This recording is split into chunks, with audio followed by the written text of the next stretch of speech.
صلح رحمی کرنا سیکھو، اپنے تعلق بچاؤ، تعلق، رشتے، ناتے، رشتہ داریاں یہ بڑی اہمیت کی حامل ہوتی ہیں، اور اس کے بارے میں اللہ کے نبی علیہ الصلوۃ والسلام نے بارہا فرمایا، اپنے رشتے بچاؤ، اپنے رشتہ داروں سے اچھا سلوک کرو، اپنے رشتہ داروں سے پیار کرو، حسن سلوک کرو، ان سے محبت کرو، ان کے دکھ اور ان کے درد میں ان کے ساتھی بنو، ان کے غمخوار بنو، ان کے محسن بنو، ان کے ساتھ بازو سے بازو ملا کے چلو، اور ان کے ہر اچھے کام کے اندر ان کا ساتھ دو، اپنے رشتہ داروں کا احترام کرو، اپنے رشتہ داروں کے ساتھ حسن سلوک کرو۔ اور یہاں تک میرے کریم آقا علیہ الصلوۃ والسلام ایک دفعہ مسجد نبی میں تشریف لائے، صحابہ کرام کی جھرمٹ لگی، میرے محبوب کریم علیہ الصلوۃ والسلام تشریف لائے اور آ کر کیا فرمایا؟ آ کر فرمایا اٹھ جائے میری مجلس سے وہ بندہ، کیا کرے؟ اٹھ جائے وہ بندہ، اٹھ جائے وہ انسان کہ جس کا تعلق اپنے رشتہ داروں سے ٹوٹا ہوا ہو، جس کے رشتہ دار اس سے ناراض ہوں، اس وقت اس محفل میں نہ بیٹھے، مفہوم عرض کر رہا ہوں، نہ بیٹھے۔ تو سارے صحابہ بیٹھے تھے، ان میں سے ایک شخص اٹھ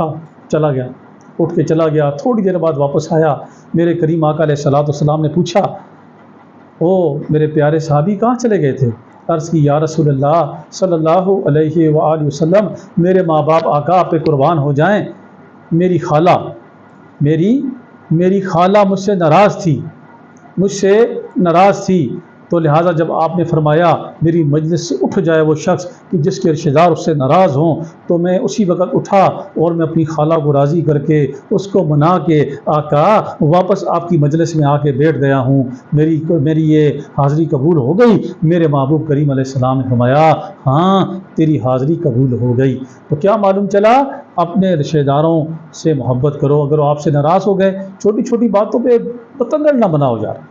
بعض لوگ نا چھوٹی چھوٹی بات ہوتی ہے ربڑ کی طرح کھینچ لیتے ہیں، اس کو بہت زیادہ کھینچ لیتے ہیں، اتنا زیادہ کھینچتے ہیں اس کو کہ وہ بات کہاں نکل جاتی ہے۔ واپس آؤ، پلٹو، یہ دنیا بڑی حقیر ہے، یہ دنیا بڑی غریب ہے، یہ دنیا بڑی عارضی ہے، اس کے اندر میں نہ کرو،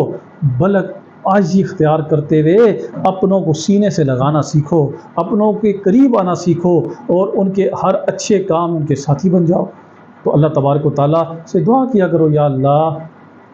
میرے اپنے بھی مجھ سے راضی ہوں، میرے بیگانے بھی مجھ سے راضی ہوں، یا اللہ تو بھی مجھ سے راضی ہو، تیرا حبیب بھی مجھ سے راضی ہو، تو انشاءاللہ بیڑا پار ہو جائے گا۔ اللہ کریم ہم سب کے اپنوں کو اپنا بنائے، محبت کرنے والا بنائے، اپنے رشتوں کو ہم سب بچانے والے بن جائیں، اور اپنے رشتوں کو اہمیت دینے والے بن جائیں۔ اسی میں کامیابی آپ کی بھی، میری بھی، ہم سب کی کامیابی۔